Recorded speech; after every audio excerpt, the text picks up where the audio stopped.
అంటే వైవై సుబ్బారెడ్డి తిరుమలకు వచ్చి ప్రమాణం చేయడానికి కూడా సిద్ధంగా ఉన్నా చెప్తున్నాడు. నేను తప్పు చేయలేదని అంటున్నాడు ఆయన. అంటే దీంట్లో ఏది నమ్మాలి?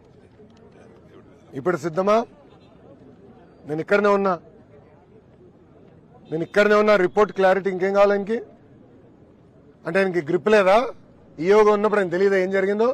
ఆనాడు ఏం చెప్పారండి వైవి సుబ్బారెడ్డి గారు ఒక మీటింగ్ లో? అవుతే ఏముంది ఒక 5,000 పెంచుదాం, అవుతే ఏముంది ఒక 10,000 పెంచుదాం ఫీ, అవుతే ఏముంది 15,000 పెంచుదాం అన్నాడు. అంటే ఎంత అహంకారంగా వివరించారండి. అంటే సామాన్యులు దేవుడి దగ్గరికి వెళ్ళకూడదా? దర్శనం చేసుకోకూడదా? అంటే అడ్డగోలుగా అన్ని పెంచేస్తే సామాన్యులు ఇబ్బంది పడేదానిక? ఆ వీడియో కూడా బయటకు వచ్చింది, మీడియా మిత్రులందరి దగ్గర ఉంది ఆ వీడియో. నేను సూటిగా ప్రశ్నిస్తున్నా, అది చెప్పింది అవునా కాదా?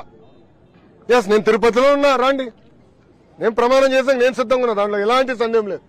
ఇంకా రిపోర్ట్లు వచ్చిన తర్వాత మేము ఎందుకు భయపడాలండి? చాలా క్లారిటీగా ఉంది. వైవి సుబ్బారెడ్డి గారు కూడా నేను సూటిగా ప్రశ్నిస్తున్నా, గతంలో మీరు ఇలానే పింక్ డైమండ్ రాజకీయాలు చేశారు. ఆనాడు ప్రత్యేకంగా నా పైన, మా ముఖ్యమంత్రి చంద్రబాబు నాయుడు గారి పైన ఆరోపణలు చేశారు. దేవుడు పింక్ డైమండ్ ఏదో దొంగలిచ్చామని. ఏమైంది స్వామి అది? 5 సంవత్సరాలు మీరు ఏం పీకారని అడుగుతున్నా.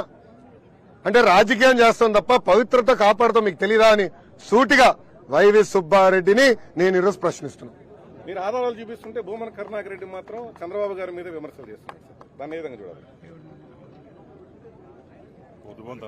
దేవుడి పైన వాళ్ళకి నమ్మకం లేదు, ప్రజల పైన వాళ్ళకి నమ్మకం లేదు, ప్రజలు ఇచ్చిన తీర్పు పైన కూడా వాళ్ళకి నమ్మకం లేదు.